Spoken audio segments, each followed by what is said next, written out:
She sat by the small window, her hands resting on her lap, and watched the dusty road that led out of the village. Her name was Aisha. For years she had lived behind walls that silenced her laughter and dimmed her eyes. She had once been a bride full of dreams, thinking her life would be filled with love and a happy family. But her husband and his family had only one demand from her: a son. When she could not give them one, their words became colder with each passing year.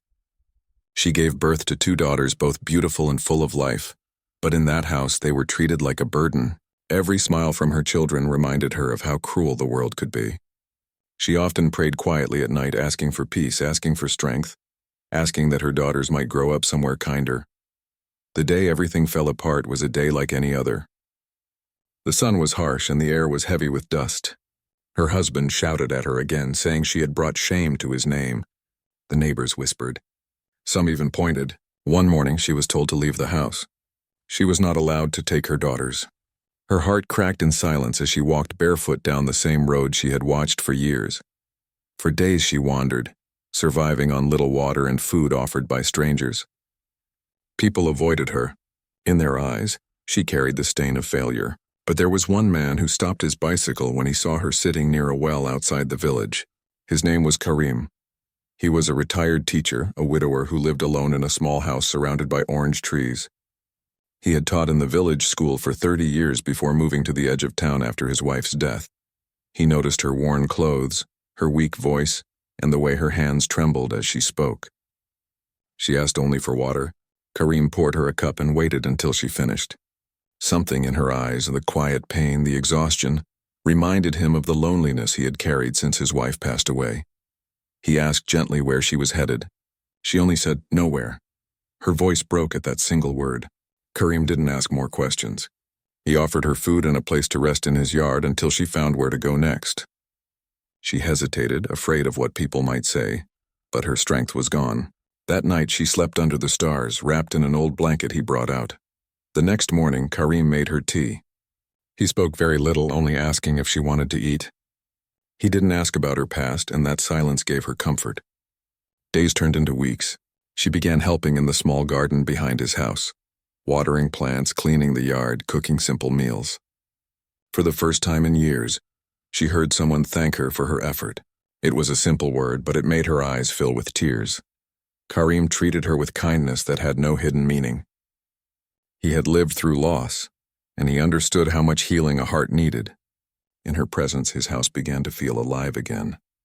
He started fixing the old chair in the yard, cleaning the walls, and lighting a lantern outside at night.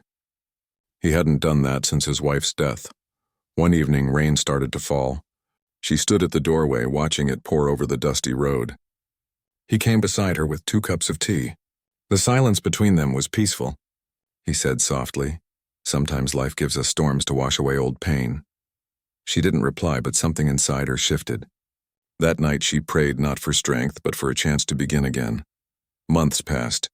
Aisha had begun to smile again, though rarely. The villagers saw her helping Karim with his small shop, and rumors began to spread. People whispered again, as they always had. Karim ignored them. He told her, "Let them talk. They have always talked."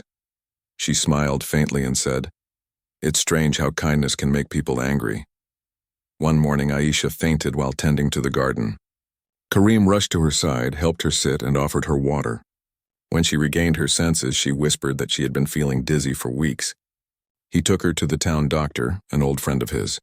After a quiet examination, the doctor looked at her kindly and said, "You are with child." Her heart stopped for a moment. She couldn't speak.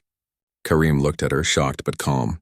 As they left the clinic, she walked in silence, her hands trembling. That night, she sat outside staring at the stars. Karim joined her but said nothing. She finally whispered, "I thought my life was over. I thought I was cursed." He answered gently, "Maybe this is not a curse. Maybe this is a new beginning." Tears ran down her face. She was afraid of what people would say, afraid of being judged again, afraid that this gift would be taken from her. But Karim's calm presence made her heart steady. He told her, "I am not afraid. You don't have to be either."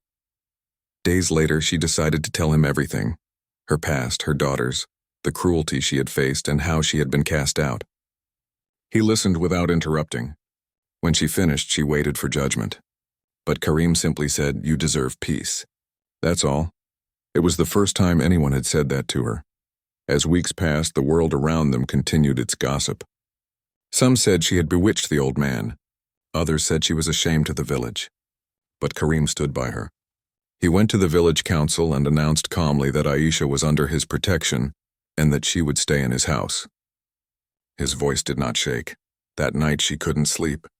She asked him, "Why are you doing this for me?" Karim looked at her with kind eyes and said, "Because no one should suffer for what they cannot control, and because you remind me that life can still bring light." Her eyes filled again. She whispered, "But people will never accept me." He smiled and said, "Then we'll stop asking for their acceptance." As her belly began to grow, Aisha felt the stir of hope she had not felt in years. The garden bloomed brighter, the air seemed softer, and Karim started carving small toys from wood. When she asked who they were for, he said, "For the child. Every child deserves something made with love." Every night she prayed for peace, not just for herself, but for the child within her, and for the man who gave her shelter without asking for anything in return. The fear in her heart had not vanished, but now it shared space with something new: courage. Aisha began writing her feelings in a small notebook Karim gave her. She wrote about loss, kindness, and the strange ways life gives back what it once took. She wrote about the garden, the rain, and the quiet man who taught her that goodness can exist without condition. One evening, she looked at him across the yard as he fixed the fence and thought, maybe this is what a home feels like, not the place where she was born or married, but the place where her soul could finally rest. For the first time in her life, she wasn't defined by what she couldn't give, but by what she had found: peace, dignity, and a quiet love that needed no words. And deep inside, the child she carried was a symbol, not of shame, but of a second chance that life had given to two people who thought their stories were already over. The months rolled quietly, and the world outside Karim's small home seemed to move slower than before. The days were filled with the gentle rhythm of life: the sound of birds at sunrise, the smell of tea brewing, and the rustle of orange leaves in the wind. For Aisha, every morning was a reminder that she was still standing. She had thought her life ended when she was cast out, but somehow it had begun again. She often woke before dawn to sweep the courtyard. Karim would come out soon after, carrying a kettle in one hand and a soft smile on his face. Their conversations were simple, about the weather, the garden, or the new seedlings that had started to bloom. But there was a quiet understanding between them, something beyond words. As her pregnancy advanced, Karim became more protective. He built a small shade near the garden so she could sit while working.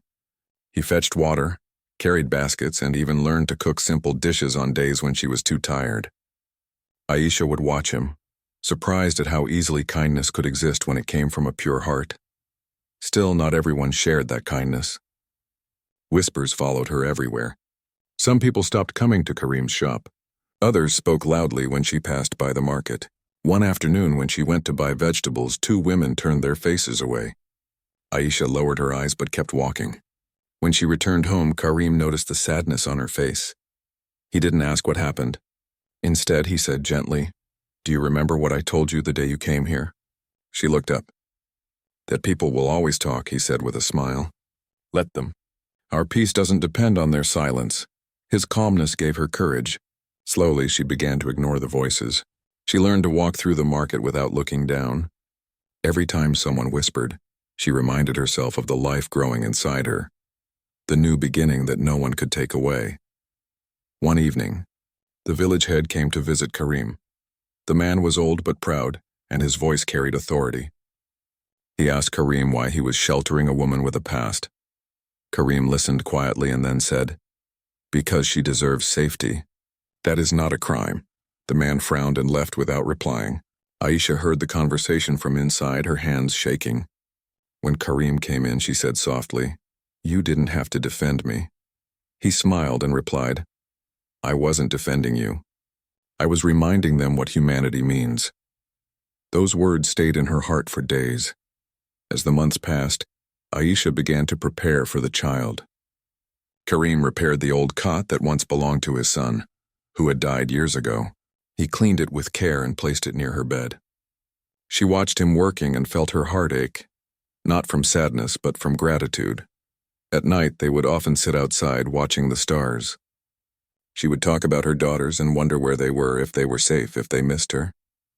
Karim would listen quietly and then tell her stories about his students, children who used to bring him flowers after class or sneak sweets into his pocket. Those small stories filled the silence with warmth. One night, Aisha felt the baby move for the first time. Her hand flew to her belly and her eyes filled with tears. Karim saw her expression and asked what happened. She smiled through her tears and whispered, "It moved." He nodded slowly and said, "Then it knows you're ready." That night, Aisha slept peacefully for the first time in many weeks. Soon her pregnancy became impossible to hide. Even those who had once pitied her began to speak cruelly again. Some said she had no shame.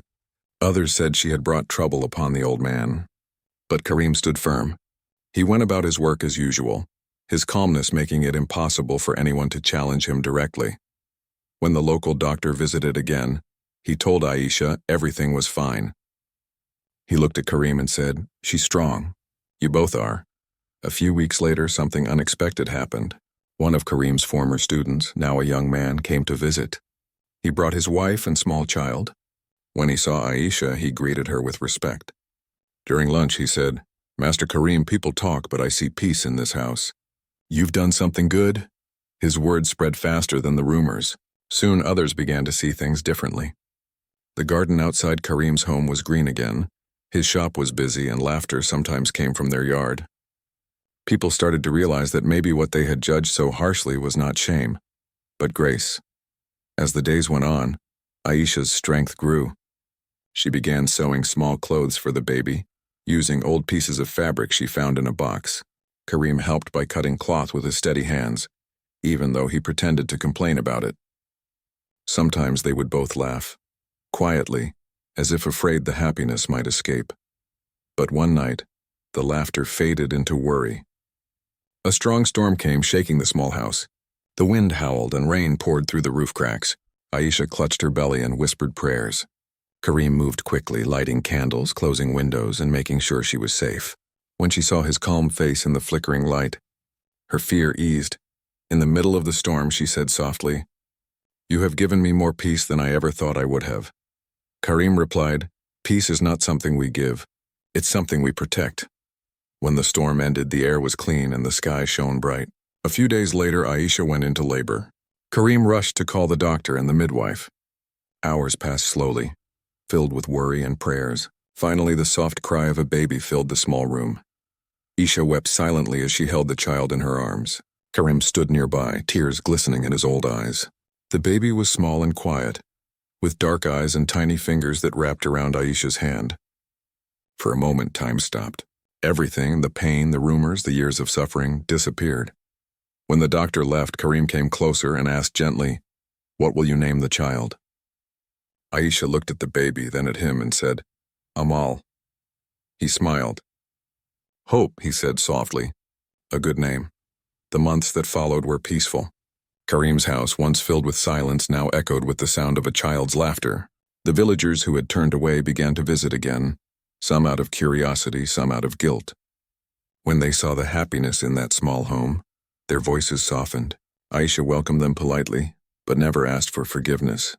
She didn't need it anymore. One day, a letter arrived from her old village. It was from her eldest daughter. She had found out where her mother lived. The letter was short but full of love. It said, "Mother, I miss you. I want to see you." Aisha's tears fell onto the paper as she read it again and again. When Karim saw her crying, he said, "Go to her. She deserves to know her mother's strength." Together, they planned a visit. A few weeks later, she returned to her old village, not as a woman of shame, but as a mother with pride and peace. People stared, but this time she didn't look down. She carried Amal in her arms and walked straight to the house where she had once been thrown out. Her eldest daughter ran to her, crying. The reunion was quiet but powerful. No one dared to speak against her. When she returned to Karim's home days later, she looked lighter, freer. She told him, "For the first time, I don't feel afraid of the world." Karim smiled and replied, "Because now you know your worth." Years passed. Amal grew up in the shade of orange trees, surrounded by stories of kindness and courage. The villagers who once whispered learned from Karim's example that respect is not decided by birth or past, but by heart and action. When Karim grew older and weaker, Aisha cared for him the way he once cared for her. Their bond was not one of duty but of gratitude. She often told Amal, "This man taught me what true kindness means." The day Karim closed his eyes for the last time, he did so peacefully, surrounded by the family he had built. Not by blood, but by love. Aisha sat beside him, her heart heavy but calm. She whispered, "You saved me when the world turned away. I'll keep your kindness alive." Years later, people in the nearby towns told the story of a woman who rose from despair and built a life out of courage and grace, and of the retired teacher, who showed that compassion can rewrite even the hardest stories, and every time the wind passed through the orange trees, it carried the scent of hope. The same hope that once began in a small house, between a broken woman and a gentle man who believed in second chances.